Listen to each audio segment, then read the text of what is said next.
Good evening, everybody.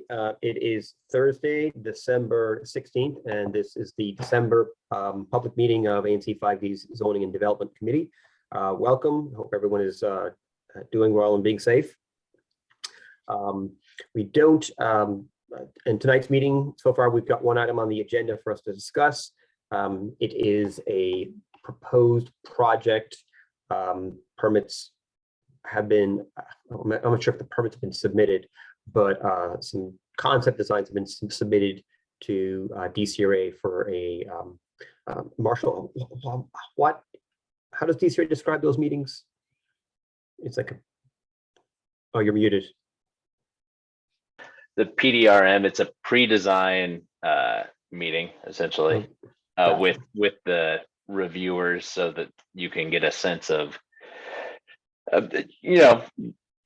if you're allowed to do what you're doing, if they see any issues with it, and it's a kind of a precursor to getting permit comments that you have to respond to, or to avoid them, I guess.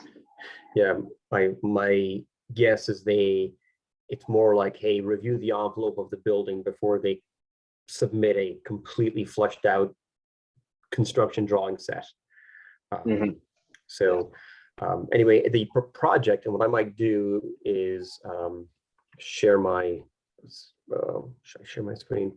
The project, what I'll do is I will share the browser here. I'm going to do this here, share screen. I will share Firefox, if that's the correct one. You seeing my Firefox browser here? Okay, so the project, the house in question is it's on 20th Street Northeast, and the proposed is at 801 20th Street. Is this building here? It's currently a single family house, and it is being proposed to be converted into a 3-unit building, which is a matter of right for RF4 zoning. And the developer behind here provided a copy of the plans to the homeowner who lives at 803 20th Street. And we have some plans we can review. Before we get into too much of the plans, there's one thing we just realized is that there is an adjoined chimney between, there's kind of 2 separate chimneys here, but the structure itself, half this chimney is on one neighbor's side of the property line and the other's on the other. So for them to go up, the developer will need to get the permission of the neighbor at 803 D Street to extend the chimney. I would personally not recommend extending the chimney, and just to show you what that looks like, I'm going to go down the street here to show an example of a chimney that was extended at a nearby project, where this here, if you're seeing it, is the extended chimney for this house here. I think the preferred method, what the developer probably should do, because if this neighbor ever, I think there's always a risk. You cannot just infinitely extend a chimney. Right. And if that assumes that you have a relatively inefficient boiler system that, so the heat rises and carries it up. But if they ever went into like a more modern, more energy efficient boiler, they could actually have it where the heat won't rise, and there's a carbon monoxide risk. So I would just avoid that risk, and I would recommend to the neighbor to do what we've seen developers do in a couple instances now, was where they just replace the old boiler system in these houses and basically pay for a new modern combi boiler, which is a kind of a tankless unit, and they're called condensing boilers, and they're so efficient that the major byproduct of them is water vapor. And if you walk around the neighborhood in the wintertime, you'll often see these like PVC pipes kind of hanging out the side of the house. And what looks like steam or a dryer is actually the exhaust. And, it's not even hot, you can put it out PVC pipe instead of, having a metal flue or something. So at minimum, that's what I would recommend to this homeowner, is to not just, if this project moves forward, to not have a tall extending. I think that's just a long-term risk. She should at minimum get a, she should ask the developer to replace her old inefficient system with a modern system that doesn't have that risk. And this is this page here, DCRA has a website called scout.dcra.dc.gov. And this is the, you can go into Scout and we can see the current status of the permits. And this is that Pdrm zoning review. And it looks like they themselves had a question that they had asked DCRA. There's a comment here that this looks like it was the owner, I think, of this development, Mr. Arthur Chang. It looks like they have a question for DCRA that reads, existing single-family home on an RF4 lot. The addition will convert this to 3 dwelling units with the top floor containing a mezzanine level. We have various questions about the porch in the rear yard setback, steps into the rear yard setback, and the mezzanine level. So they've got all kinds of questions for DCRA, and this doesn't tell us exactly when they have scheduled, but they're, you know, it does look like they've got some old. Oh, so did this house previously have a solar? That I believe it did. I did, and that was the previous owner, Miss Graham. Okay, so there's all kinds of stuff here, but this is the new. Right, DMV Realty, yeah, it's the new. Gotcha. Okay. Does it say who the reviewer is at DCRA? No. It doesn't. Usually when there's comments, please click. I'm not sure if you see this pop-up window here. I do. It just says pending. Okay. Okay. So yeah, this looks like this is more of a, this isn't yet the building permit. This is just, actually, wait, so this is the the zoning review. Zoning review.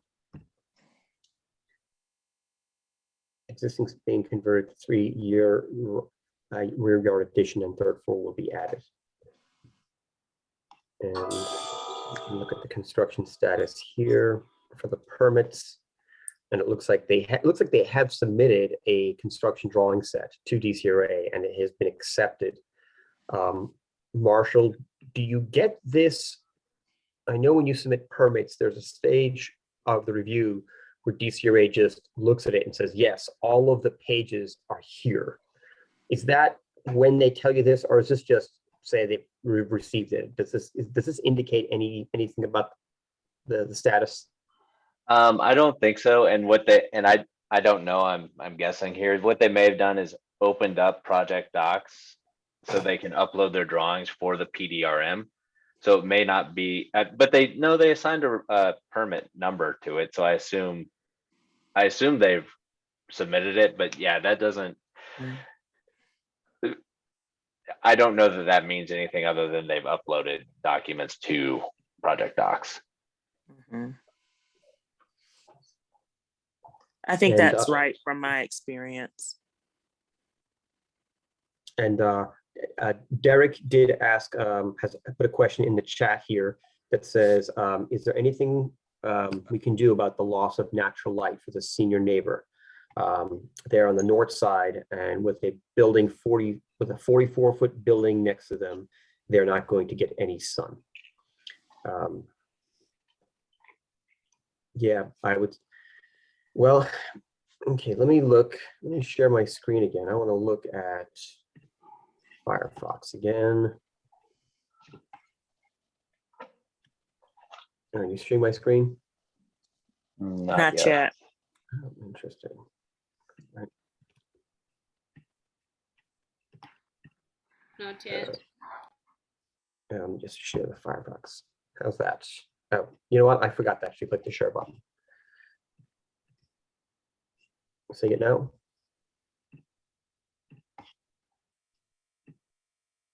Yeah. Okay. So to Derek's question, right now we are oriented north. So what's going to happen, I mean, the sun rises, can you see my mouse? Yeah. Or just, so the sun rises where my mouse is, and then throughout the day, basically transits over here and eventually sets over here. So just, there's not going to be any impact, negative impact to light at the front of the house. Right.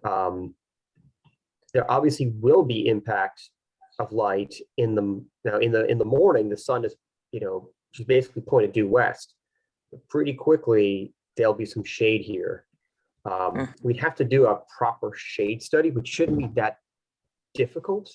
I mean, obviously, they're absolutely going to be in the shade. Yeah. I mean, all of I'm the sorry. solar. I can see the shade. So I'm actually getting an idea of the 44th Street. So it's probably gonna affect the house regarding the sunlight. So Yeah. I can see the shade. It's already there. Mm-hmm. And really, some of that's coming from the other building across the alley as well. So if you just actually go to the north just a little bit, you can see possibly some of the solar panels on the other houses, and you can see how they're oriented. So if you go, actually, I don't know what year this is from. Yeah, these are often, I found the 3D Older. views are often quite old.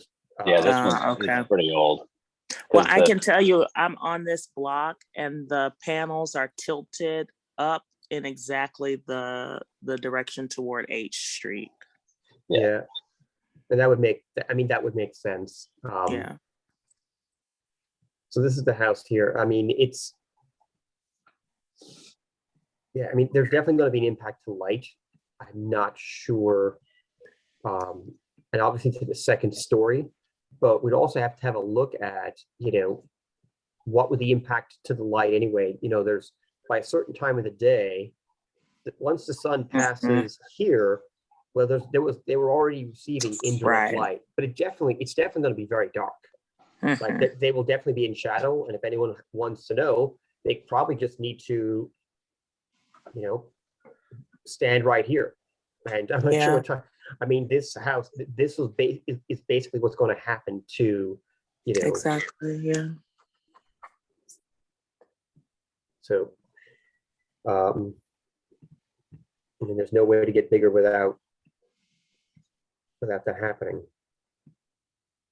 So what I wanted to do is I wanted to stop this share and see if I can screen share the images you emailed us. These are photographs that were photos of the plans that were provided.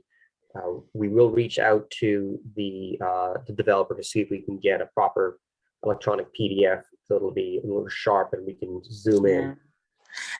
And just from my recollection, aren't they required to share a sun and shadow study with the neighbor? I'm not sure they're required. We've asked for that, especially when there's solar panels involved being shaded, to understand what the actual impact is. But I don't think there's, it doesn't seem like they're even asking for zoning relief. Yeah. I think when solar panels are there, I think that's the only time that the zoning requires that you show you're not. Essentially, zoning limits how much you can affect their solar panels, so it's could be required then. I don't know that zoning requires it otherwise, any sort of sun study. Okay. I mean, I know somehow we ended up with one when 1915 H was being redeveloped, but I'm trying to remember all the details of that because that was Aaron next door at 1917. You remember that? Yeah. Back from 2019? Where is that? That's just down the road here. Let's see if I can. I stopped my share. I wonder if that has a street view. Yeah, even that's still not even updated. The street view. Wait, I thought is that not built yet? 1915? No, it's built and people are living in it. Oh yeah, even the street views right now on Google are from June of 2019. So that's. Oh wow. But and what I was going to do was I was going to screen share the preview here. Okay. So there was several of these. I think the one that kind of gives me the most idea, there was an image of the front. Mm-hmm. So this here is the original facade, and you can see they're going out into the side lot. My guess is they're going out to the building. Is there a building restriction line on this block? There is. I think it's about. I think there is a building restriction line, but they shouldn't be going forward. They should be Interesting. even. They should be even in the RF4 with the adjoining property. That's interesting. Is it listed here somewhere? No, there actually is a building restriction line on this block. Mhm. And I'm surprised. And obviously, let me share my screen again. Let's share the whole browser. So this is the zoning map, maps.dcoz.dc.gov. And I've enabled the BRL layer. So Yeah. there is a BRL on here. Of course, this isn't very accurate here. That is something for us to look at. And is this dark yellow line the line? Well, I mean, yes, the dark line here is the BRL. You're not supposed to ever build beyond that. So, but it's there could easily be some errors just with how this website is showing this. I would recommend that we need to get us a copy of it when we ask the developer for a copy of the PDF plans. We should ask them to confirm that, hey, is this in accordance with the BRL? I assume it would be, and maybe that's what they've done here is they basically built right out to the BRL. Let's see if any of these plans here showed. They really don't show any sight lines, property lines, or any of that because there's not really a site plan included in what they have given the neighbor. Yeah, that's what we need. We need them to provide, as Marshall called it, the site plan. Usually that would be indicated on one of these drawings. This is another good view here. You can see. Oh, sorry, you're looking at Firefox, aren't you? Yep. Yeah. My apologies. I'm surprised there's not one in the front of the property. I'm just going to share my whole screen. Can you see my whole desktop? Mm-hmm. Yes. Okay, yeah. So this is basically the existing building. It says this is the existing adjacent. So this is the scope. You can see how far back in comparison. Right. They're almost doubling the size of the building and going up. These lots don't look terribly massive. No, they're not. I'm wondering, is there what is the lot occupancy? Well, I think it's 60% lot occupancy, but they're a little bit wider technically because of their end unit status. Oh yeah, and that's probably what allows them to go back so far. Is that then they do have the side yard that even if they're restricted from building on it, from a BRL perspective, it counts towards lot occupancy.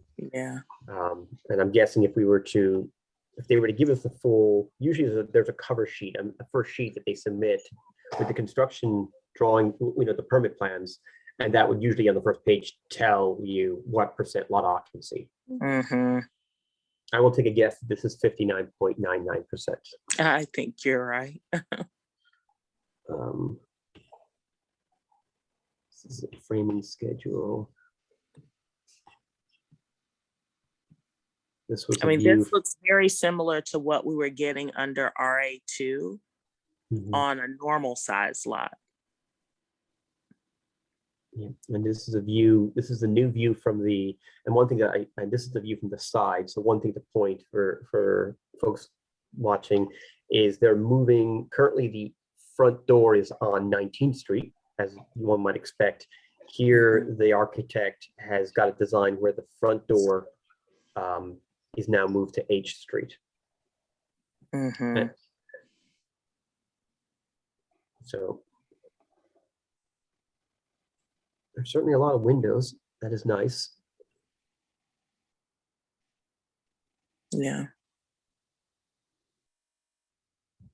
You know what I have not looked at, and shame on me, are any of these family size units? Are these, you know, any of these 3 bedrooms? They don't really show because they only show this third floor, the additional one and the roofs above. It's really not a very complete set of documents as far as understanding what's going on.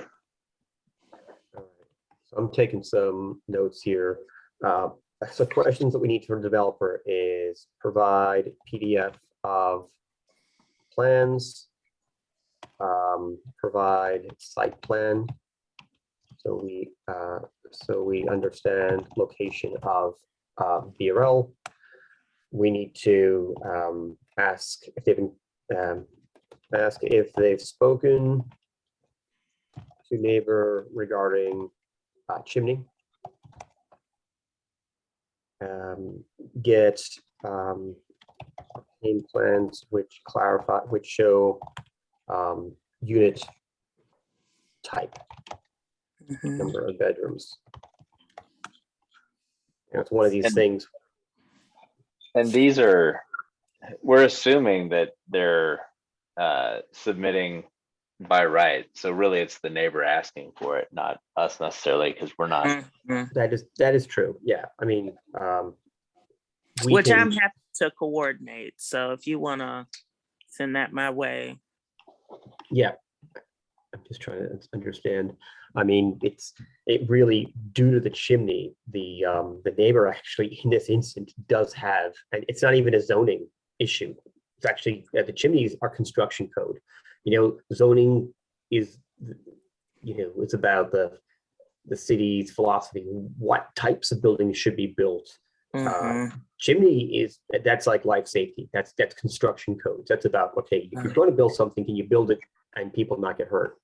So there's no working around that. Are there any other questions that we should provide? So we need to get provide. These are questions for developer, for homeowner, for what's the address again? 801 20th. 80, and the homeowner's at 803. Yeah. 20th Street, homeowner. How has that worked in the past when someone has pushed back based on the chimney, shared chimney? They just reject the neighbor notification and I have go seen from there. I have seen a project just get stopped in its tracks when there was a neighbor who just was unwilling to, there was no version of a project that popped up next to her home was she willing to support. And, you know, and I thought that was, you know, you know, it is their right. Might be unhelpful, yeah. But I think you can, I think there's always win-win situations. I think, you know, they could have permitted some developments. You know, that particular neighbor did not have a solar system. I think the developer would have been willing to provide, you know, something, you know, and I think I even mentioned, oh, you can get a, you know, a combi boiler. You could probably ask them negotiate, you know, to install a roll-up, you know. I remember at the time looking, and there was like a, you know, broken chain link fence in the back of the house and a busted up concrete pad. I'm like, I'm sure the developer would give you a roll-up gate and a new concrete parking pad at the back and and a combi boiler. But there was no version of a pop-up were they okay with, and it just had to do with their view was, well, it's, I think on that stretch there was no pop-ups yet on the block, and they were like, it's going to ruin the architectural view. And I'm like, but eventually, you know, someone on that block is going to do a pop-up as a matter of right. So it's, you know, it's a tough call. You know, there are, but it is, again, at the end of the day, it comes down to, it is the neighbor's right to make sure that their chimney is, you can't just go over and unilaterally extend a chimney without someone's permission. Right, right. So what I have, the questions I think the homeowner needs to understand is obtain a PDF copy of the plans so they're more legible. We need to get a copy of the site plans. We see how they can see how the building compares to the BRL. We should inform the neighbor of the chimney concern, because that is a life safety issue. You can't just infinitely extend the length of a chimney. And I think it would be useful. The neighbor might be more amenable to the construction because their backyard is definitely going to get shaded. There's going to be a negative impact on their home. So, but they might be more amenable to that if there's going to be family size units. But if, instead the developer is going to just try to shove like 3 1-bedroom units, it does matter to people. It does matter. Yeah, and I'll right definitely talk to her and see what's important to her. So yeah. So I'll send you those in a separate email. Okay. And then we'll talk more just about the logistics on some of the chimney stuff, just because they didn't even include that in the neighbor notification. They tend not to. Yeah. I would at least think they'd mention something, but no. Yeah. It's mostly about underpinning and excavation. Yeah, and it's what's also not, another thing it's not shown is like the location of, and these are things that I think that, neighbors can negotiate this. Like, what are the location of the HVAC units? Are they even doing loud ones, or are they going to do, because if they're going to be placed right on the fence line, then not only is the next door neighbor deprived of some natural light in the back, they might also have a lot of noise in the back. So there's a lot that goes into this, and there's things we can basically say, these are things that you can easily ask for. And my guess is that the developer wants to do the project, and they'll usually gladly, accommodate. And the location of HVAC units doesn't usually cost the developer anything. He's like, okay, sure, I'll do this. And they've been usually in the past pretty, amenable to that. Location units. Yeah. So I'm trying to think. I think that's, by the way, the only, while we're here, what I should do is I should look up I don't think there's a lot of upcoming. Are there any other cases that you had asked us to review? I hadn't asked for a review on any other cases, and I haven't gotten any other BZA notifications. I do have kind of just a word on the street notification regarding, I believe it's 2229 M Street Northeast, which used to be our daycare center at the end of the block where the Arboretum, the old Arboretum entrance should have been. 2229 M Street Northeast. All right, I'm going to go share my screen. Again, share the whole thing. Okay. All right, so there we are. Now, this is now being reopened, right? This is actually happening. Well, it is happening, but I wouldn't get too excited about it happening in the near term. It's been approved.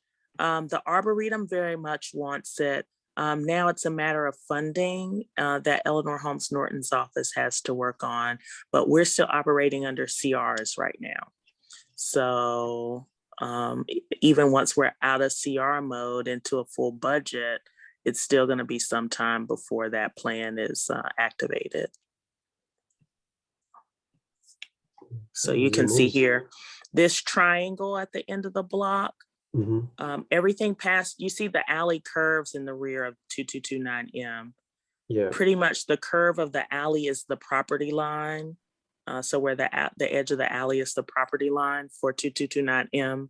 The rest of that triangle is a known DC government property.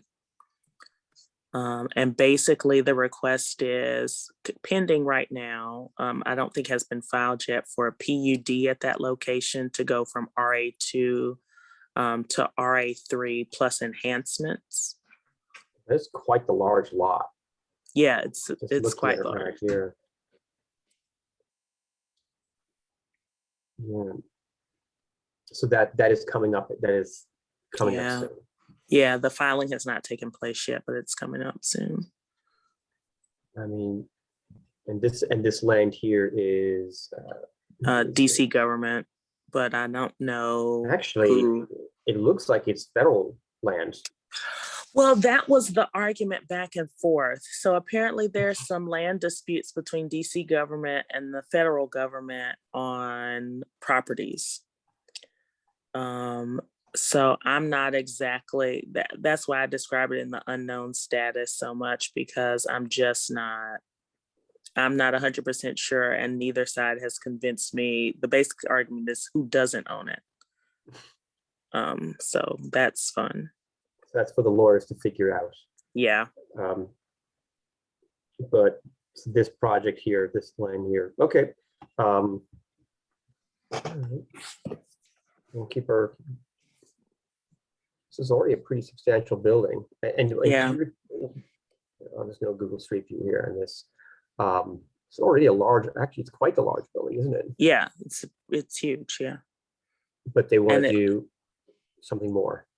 Yeah. Basically about twice that size. For an zoning. affordable senior dwelling. So they're planning to file a PUD to move that from RA2 to RA3. Okay. Well, if they're going to do affordable senior housing, that's fantastic. That'd be. Yeah. That's not to like. What was that? I was about to go check the. Yeah, I think that's the only other thing. Anything else on the? No, nothing else from me. Yeah, there's a zoning case coming up next week, but it's for. It was the AT&T case. Oh yeah, and we voted on that. Gotcha. And you guys have already submitted the. Or I need to submit the report probably during the day tomorrow. Okay. Well, I don't have anything else on the agenda. I'm a little unprepared for tonight. No, I deal with my own construction project. My house is under renovation for months here, and I'm not as prepared as I normally am. I know there are some long-term zoning committee projects we wanted to kick off. Yeah. And I think it's probably best that I send an email out to the group and see what projects do people want to work on. Something that Commissioner Cobb reached out to me. He wanted to have some more collaboration. Sometimes there is areas where it might be helpful for the zoning committee to know what's going on in the transportation committee and vice versa. So actually I attended the transportation committee meeting last week, and I actually did find that was useful. I think there probably are opportunities where both committees, we should have people from, we should have members from our committee attend that regularly, and then maybe give a real quick summary. So I'm going to be looking for like a volunteer, someone who is interested in both, committees, and would be willing to like attend that regularly, and then at the start of our meeting say, hey, this is what's going on in the transportation committee. And so I suspect, and they might, and I think they're going to do something similar. They're going to have one of their members, permanently attend this and then give a summary of theirs. And then I don't know if we wanted to talk about any of the text amendment cases, like the citywide cases, because the OAG filed for the offsite IZ requirements. Yeah, I do. I received some emails. There's a zoning commission case 14-3 that's on penthouses and rooftop structures. And then there's the text amendment subtitle G to create housing-focused mixed-use zones. Yeah. Oh, offsite IZ requirements. Would you like me to bring that up? Yeah, if you could bring that up. I thought that might be one that we might be interested in. Okay, let me do this. Sure, I'll just share my screen. Because I think housing focused mixed use zones, we're completely comfortable with that. And Okay. I wouldn't suspect we'd have any comments. So here is, all right, this is just the certificate of service. And this is the actual, how many pages is this here now? Let me just quickly see how many pages is this. Oh, this is, all right, 8 pages. I've not read this yet. What is this here? Seeking to move the required IZ units off-site.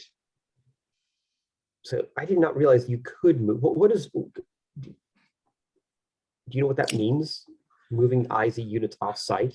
So it's kind of like, I forget the name of the development where this first happened and people were in a bit of an uproar, but basically you're required to do a certain number of IZ units. And then instead of them doing them at that specific location, they transfer those units to some other location, as an offset.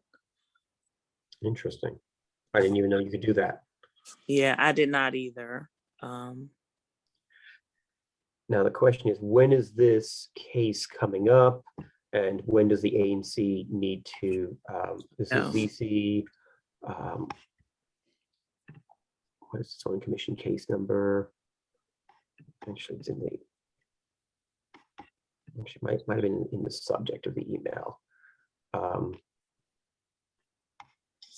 But I think this was some issue because there was some development in Ward 3.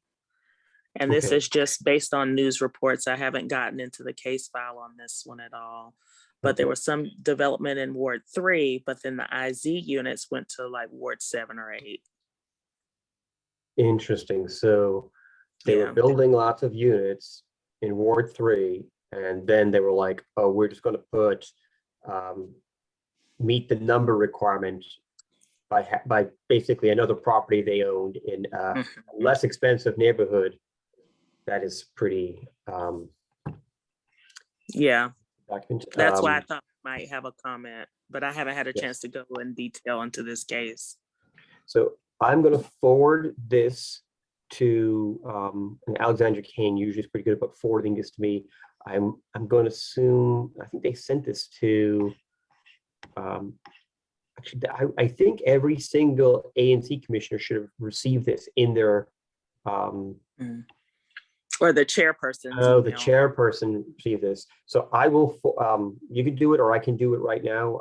I'll send it to, I'll do this. I'm going to forward this to, you know what, I won't do it right now. The people don't need to see me like writing emails, but I will forward this. I'm going to take a note real quick. Forward these emails to commissioners.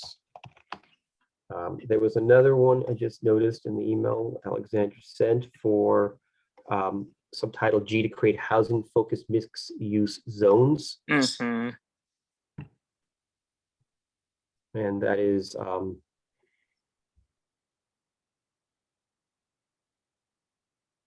this is a notice of final rulemaking. So this is something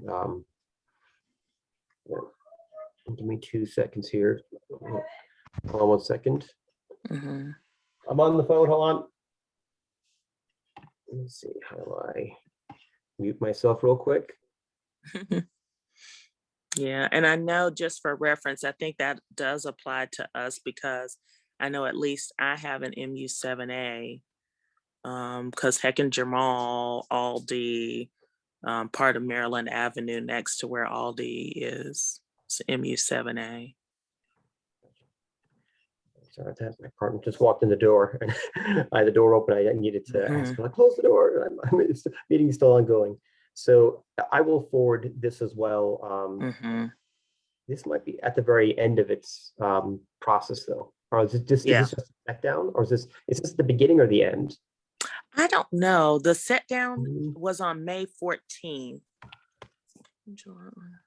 So I don't is, know where it is in the process. That does, I mean, it just depends on how fast the process is moving, really. this is 2108. So if I just check for 2108, Yeah.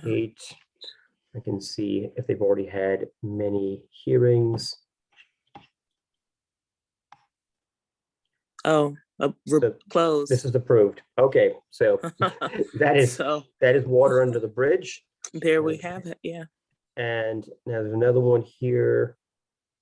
Text amendment subtitles, another 14-13E. 14-13E. So there's clearly been a lot of text amendments to. From OP. Oh, and this is also now approved. They looks like they had a hearing a long time ago on November 18th. They had their last hearing.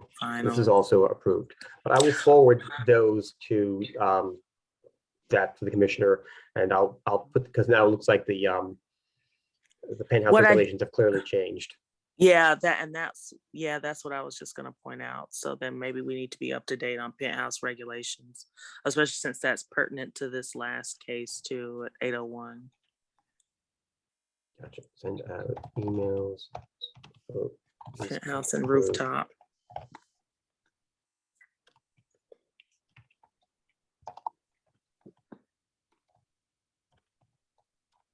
Yeah, and I'll take a quick look at it to see how those might. It's possible that the penthouse regulations may not apply to the RF1 or RF4 or RA2 that are popular in ANC 5D. So I'll give it a quick scan just to see, you know. But if it applies, then I'll make sure we're all in the loop on that. I think that's it for this evening, unless anyone has any topics they would like to raise themselves. Oh wait, actually, I did have a question. A neighbor reached out to me a couple days ago. She is trying to get, she's trying to purchase a home on Trinidad Avenue, but the house does not have a certificate of occupancy yet. It was a 4-flat that was converted into condos. So her bank is like, well, we can't. She's in escrow. She can't close until the condo board gets a certificate of occupancy. And the builder, I just spoke with her actually today on the phone. The builder says, "Oh, we applied for it, but DCR is being slow." I'm just curious if anyone knows. Is that a thing? Where kind of, sort of, but it sounds out of order to me.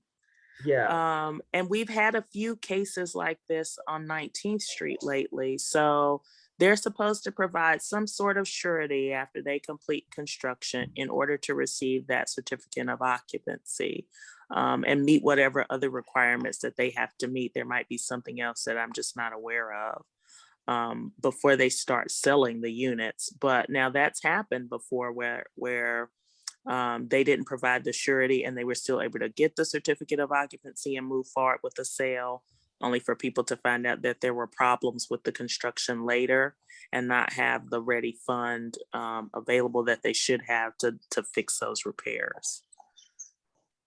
Okay. Yeah. Would you mind summarizing that in an email to me, and I will forward that concern. The advice I gave to the neighbor was she should contact DCRA directly just to confirm that it has been scheduled. 99% of developers are great. Every now and again, you'll find something that maybe there's a reason they haven't gotten the C of O. So I just recommend that she confirm everything. I mean, DCRA, and OTR, sometimes they owe money and that's what's holding up the certificate. Gotcha. And what was, and is that related to that bond you mentioned? Yes, I think it is related to the bond, but it can also be related to other things like fines and other fees associated with the property. Okay. Well, I mean, her first step is just to confirm that, yes, there's, she should confirm with DC Ray that they actually have, because the Mhm. houses I mean, they clearly had an open house, everything looked perfect. Yeah. We had another incident, another neighbor actually reached out to me recently. They're planning on doing, this isn't a developer, it's just a neighbor. They're adding another story to their house, and they're what do you call it? The snow loads analysis came back negative in that it would, the adjoining houses could not support the snow load. So I've asked, she reached out to me for some advice, and I was like, well, first we need to confirm that the assumptions in the engineer's report are accurate, because that's usually what they just kind of verify the analysis. But it turns out the building on one side of it was built 10 years earlier, and so I'm not quite sure if that's it's pretty rare when the snow loads analysis Yeah. shows that you need to update the roofs. So they're just concerned that they might have a big job. Thankfully, I put them in touch with the homeowner who did actually need to have his roof updated as part of a project, and it wasn't a very big job. Basically, some people had to go into the crawl space in the roof and sister some of the rafters, and it wasn't as intimidating as people thought about. They just basically needed to increase the strength of the beams, and it wasn't. There's a few locations they actually had to cut holes in the drywall in towards the back of the house where the crawl space is too, you can't actually crawl there.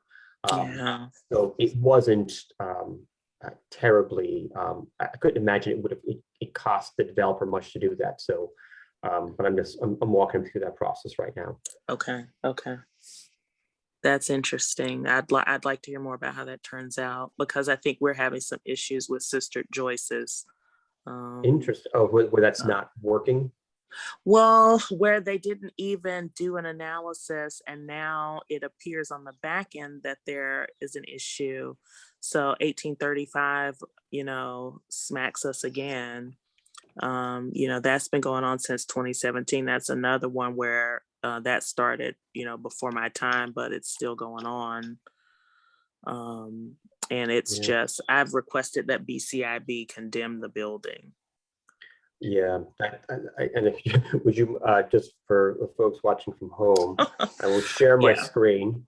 Yeah. And just so folks can see what this building is. Yeah. What's the address again, Commissioner Moore? 1835 H Street Northeast. H.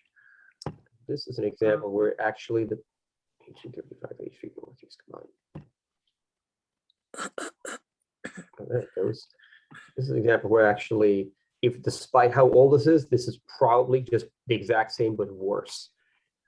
Well, it's bad. Basically, this is a situation. It's worse because they built up even more. Got it.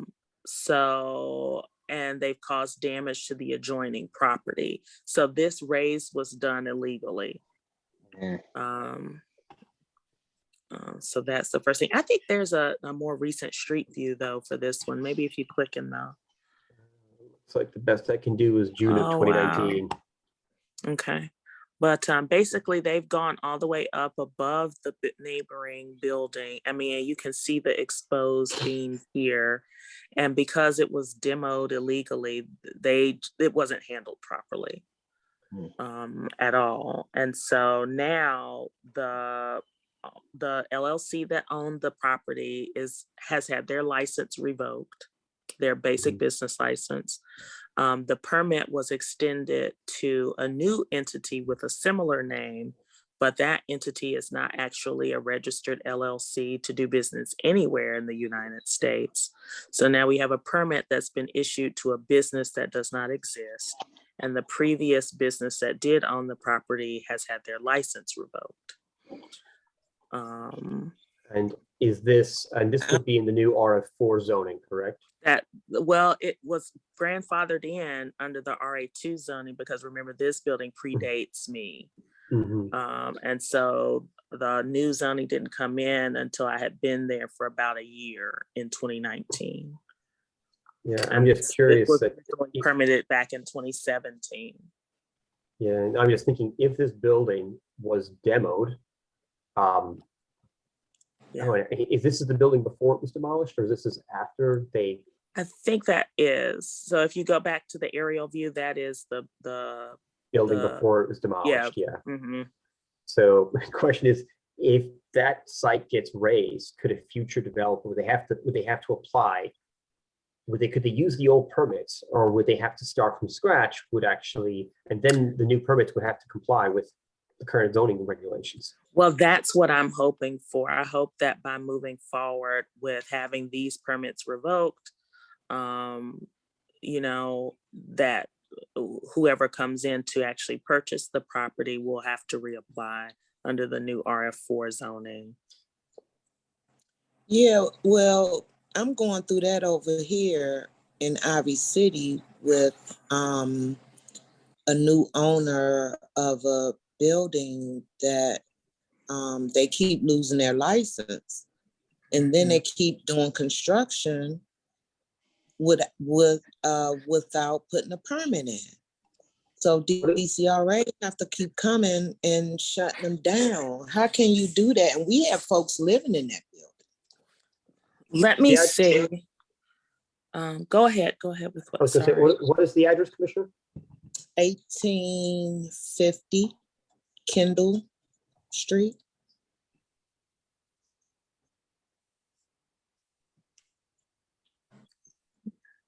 Street, oops. Yeah, I was gonna say, I know that there's a DCRA Bad Actors Commission being put together. And so I wanted to provide that contact information. I need that information. Yeah. And that's an old picture because the building is gray now, but yeah, that's it.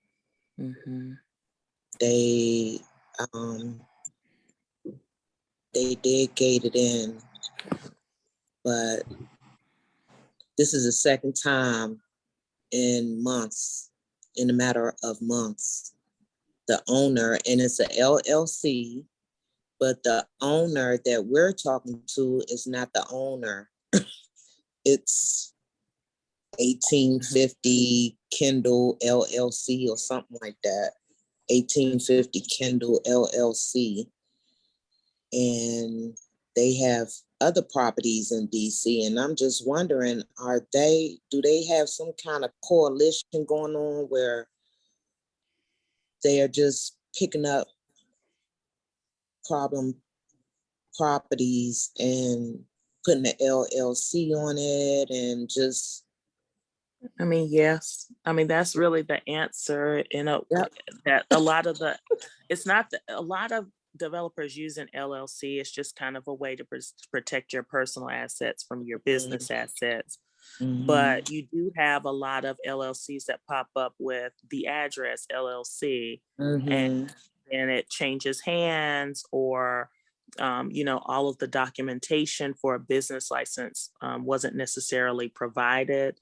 DCRA tried to make some changes recently to improve the accuracy of the information associated with LLCs, but I don't know how effective that's been so far. There's a lot of stop work orders. I'm in the Scout D3.DC.gov website, and they seem to have a fair amount of them.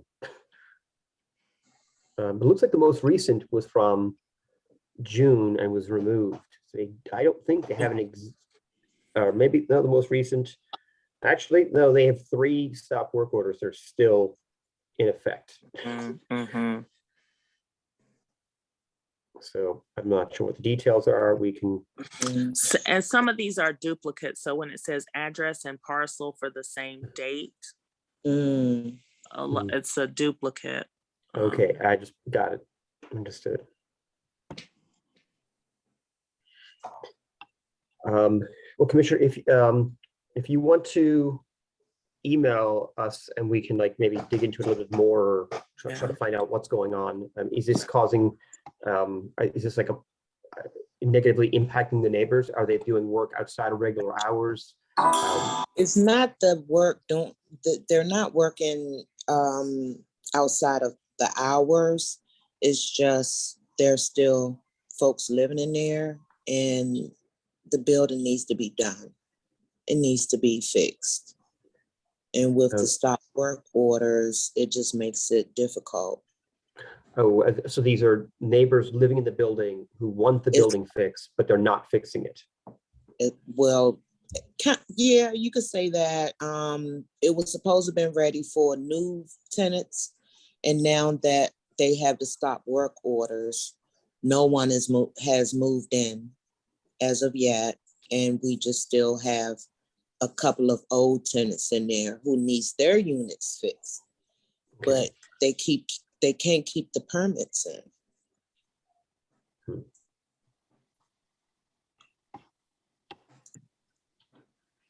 Yeah, I mean, I can follow up with you afterwards. Yeah, I'm not quite sure.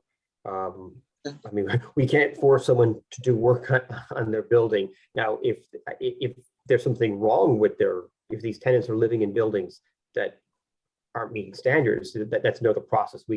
I think you can have inspections That's done. it right Yeah. there. Code enforcement. Yeah. Oh, they're right at the bare minimum, or they're They're no. no. Okay. So yeah, that's probably outside of the purview of zoning and development committee, but I think we probably can figure out who the right people to talk to is to maybe get some inspections there, or just maybe start a conversation, a dialogue with the owners just to find out like what's going on. Sometimes when the owners start getting emails from, commissioners with .dc.gov, it motivates them quickly to say, oh, there's people paying attention, I need to fix this. Sometimes it's a very, letter from the owners, from yourself, Commissioner, might be motivate them. Well, we've had plenty of discussions. I was just wondering when Commissioner Moore was talking about that property, just seems like it's a lot of that's going on in DC. Mhm.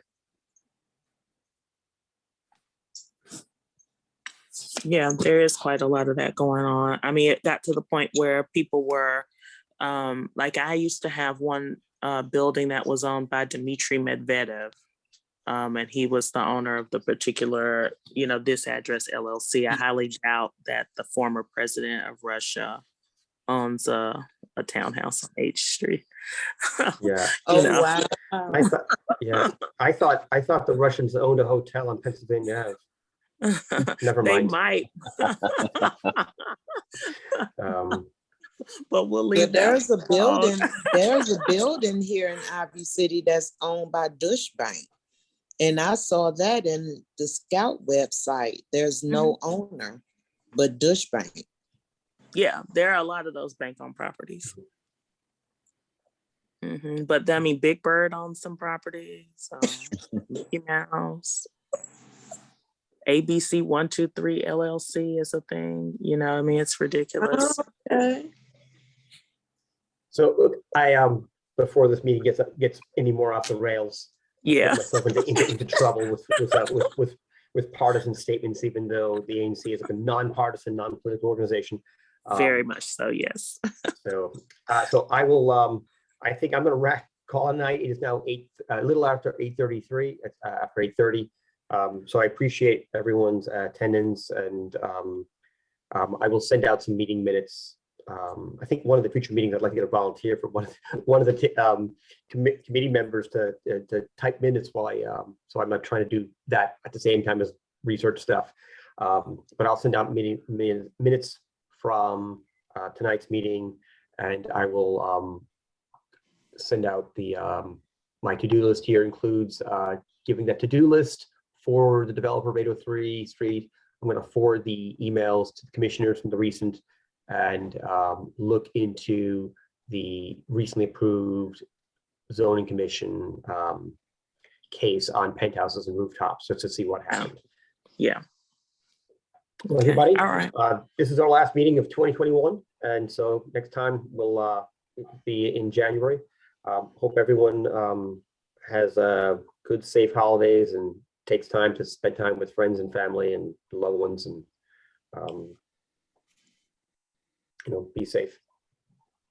Thanks, and happy holidays and New Year to everyone. Merry Christmas and happy holidays and all the holidays. Cheers. You all be safe. Thanks. Cheers.